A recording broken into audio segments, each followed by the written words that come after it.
दोस्तों अगर आप ट्वेल्थ साइंस के स्टूडेंट हो तो भाई मैथ को स्टार्टिंग से अगर बहुत अच्छे से समझोगे तो बहुत अच्छे से और बहुत अच्छा मार्क्स स्कोर कर सकते हो। सबसे ज्यादा इंपॉर्टेंट जो पहला आपका यूनिट टेस्ट रहेगा वो रहेगा। और पहला यूनिट टेस्ट लगभग आपको अगस्त मंथ के फर्स्ट वीक में आपको दिखाई देगा। अब देखो यहाँ पे आपको प्रिपरेशन कौन से लेवल पे करना है वो आप समझ जाओ। देखो फर्स्ट यूनिट टेस्ट में आपको जो टाइम मिलेगा दोस्तों पेपर पैटर्न में वो मिलेगा 1.5 घंटे का टाइम। यहाँ पे देखो 1.5 आवर लिखा है।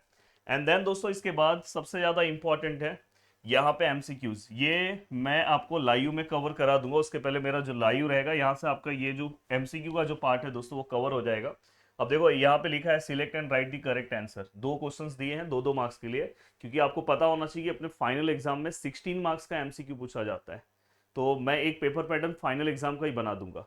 तो ये टेंशन मत लेना, मैं पेपर के पहले लाइव सेशन लूंगा। 2-3 पेपर मैं आपको सॉल्व कराऊंगा लाइव में, तो उसमें आपका मस्त हो जाएगा। देन इसके बाद और बहुत सारे बच्चे क्या गलती करते हैं, पहले एमसीक्यू सॉल्व करते हैं। कभी भी पहले चैप्टर के पहले एमसीक्यू नहीं सॉल्व करना चाहिए। पहले आपको क्या करना चाहिए, पूरा लेसन कवर करना चाहिए। पूरा लेसन जैसे ही आपका कवर हो जाएगा फिर आपको एमसीक्यू के लिए भागना चाहिए। अब देखो आंसर दी फॉलोइंग। अब यहाँ पे क्या करना है दोस्तों, देखो यहाँ पे अगर आप ध्यान से देखोगे 3 मार्क्स के लिए, और अगर आप ध्यान से देखोगे तो यहाँ पे 1-1 मार्क्स के क्वेश्चंस आपको मिलेंगे। मतलब डायरेक्ट, जैसे अगर मैं बात करूँ इसमें आपको मैथमेटिकल लॉजिक का सिंबॉलिक फॉर्म वाला क्वेश्चन मिल सकता है। इस टाइप के क्वेश्चंस यहाँ पे आपको दिखाई देंगे। और मैं आपको बोलूंगा कि जोरदार तरीके से मेरा बैच स्टार्ट हो चुका है जो है रैंकर। और दोस्तों मंडे के दिन हमारा सीईटी का ओरिएंटेशन है।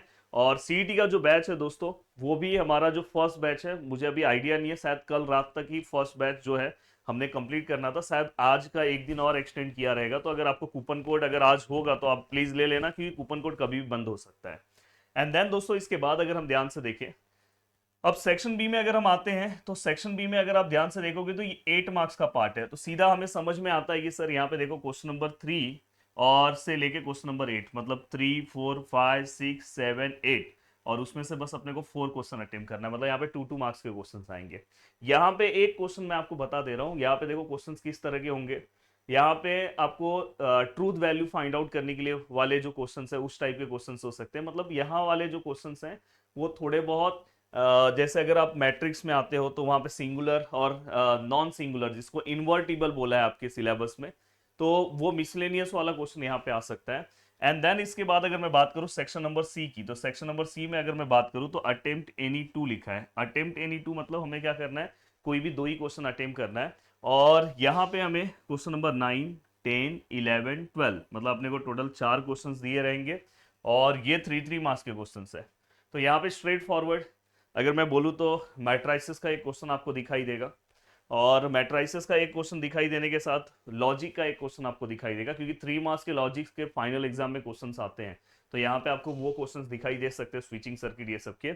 और लास्ट में है दोस्तों सेक्शन नंबर डी, जहाँ पे 4 मार्क्स का एक ही क्वेश्चन पूछा जाएगा। और ये तो मैं आपको कंपलसरी अभी से ही बता देना चाहता हूँ, इसमें मैट्रिक्स का एक क्वेश्चन होगा।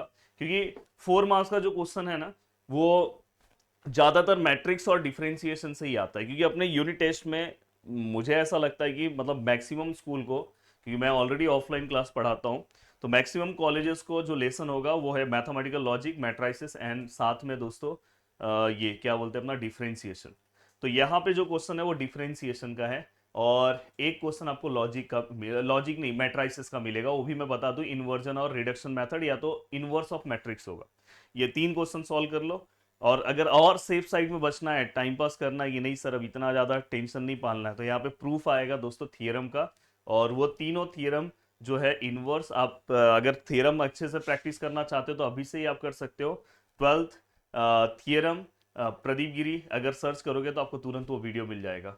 तो इस तरह से आपका फर्स्ट यूनिट टेस्ट में आपका पेपर पैटर्न रहेगा। ये पेपर पैटर्न आपको पता होना चाहिए और इसी पेपर पैटर्न के अकॉर्डिंग आपको प्रिपरेशन कवर करना है।